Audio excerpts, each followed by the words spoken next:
Өдрийн төргийа. Бид нэр одоо хилцэх асуудал дээр энэ хамгийн сүүлд орцсон байгаа Норг цэгмэн гэдэг энэ залуучуудын хэвлэл мэдээллийн байгууллагуудын эрхэд халдаад байгаа юм шиг харагдаад байгаа боловч нийт Монголын ард түмний мэдэх эрх чөлөөгөө хамгаалах, чөлөөтэй ярих, өөрийнхөө дарах эрхийг хамгаалах тухай асуудалд халдж байгаа л асуудал байхгүй.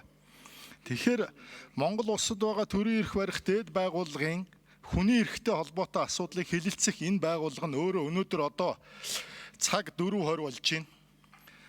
5-6 асуудлын хамгийн сүүлд оруулж энэ асуудлыг ярихаар дахиад нөгөө хүүхдүүдийг хууль зөрчиж шөнөөр барьж аваачаад байцаацсан юм шиг дахиад шөнөөр хилцэх болчиход байна л та. Тэгэхээр нэгэнд нийгмийн анхаарлын төвд байгаа хүний эрхэд халдчихсан байгаа энэ асуудлыг бол жагсаалтын эхэнд нь оруулчмаар байгаа байхгүй юу?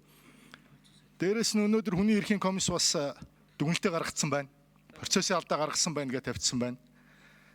Хууль зүйн сайд нь цагдаагийн ерхий газрын хэвлэл мэдээллийн албаны дарга шиг л одоо прокурорын зөвшөөрөл гарсан гам үгүй нь мэдэгдэхгүй байгаа энэ нөхцөлд баахан мөрдөн байцаалтаас мэдэж болох мэдээллүүдийг тавиал дайрцсан байна лээ. Хүүхдүүдийг аваачаад үндэсний аюулгүй байдалтай холбоотой асуудлаар яллана гэж баахан мэдүүлэг аваад дараа нь одоо хүн амны хэрэгт холбох гэж үзээл. Эцэст нь арай гэж нэг юм тэгээд нэг байгууллагын нэг хүн бет тоглуулсан хэрэгт ороод ингээл дуусчих шиг шүү дээ. 8 хүнтэй байгууллагын нэг хүн нь гэмт хэрэгт орооцолдоод бүтэн байгууллагаар нь шалгадаг юм бол улсын их хурлын 126 гишүүний нэг нь асуудалд орох юм бол үлдсэн 125-ыг аваач шалгах болчиход байна шүү. Гэхдээ шүн гүйцэтгэх ажиллагаа явуулаад хойшлуулшгүй арга хэмжээ авах зайлшгүй шаардлага үүсээгүй байхад хүүхдүүдийг аваачаад ингээл хорж шүнжэнгөө байцаалт авдаг юм байдлаар орж болохгүй байхгүй. Тэгэхээр Монгол улсад байгаа би түр хэллээ.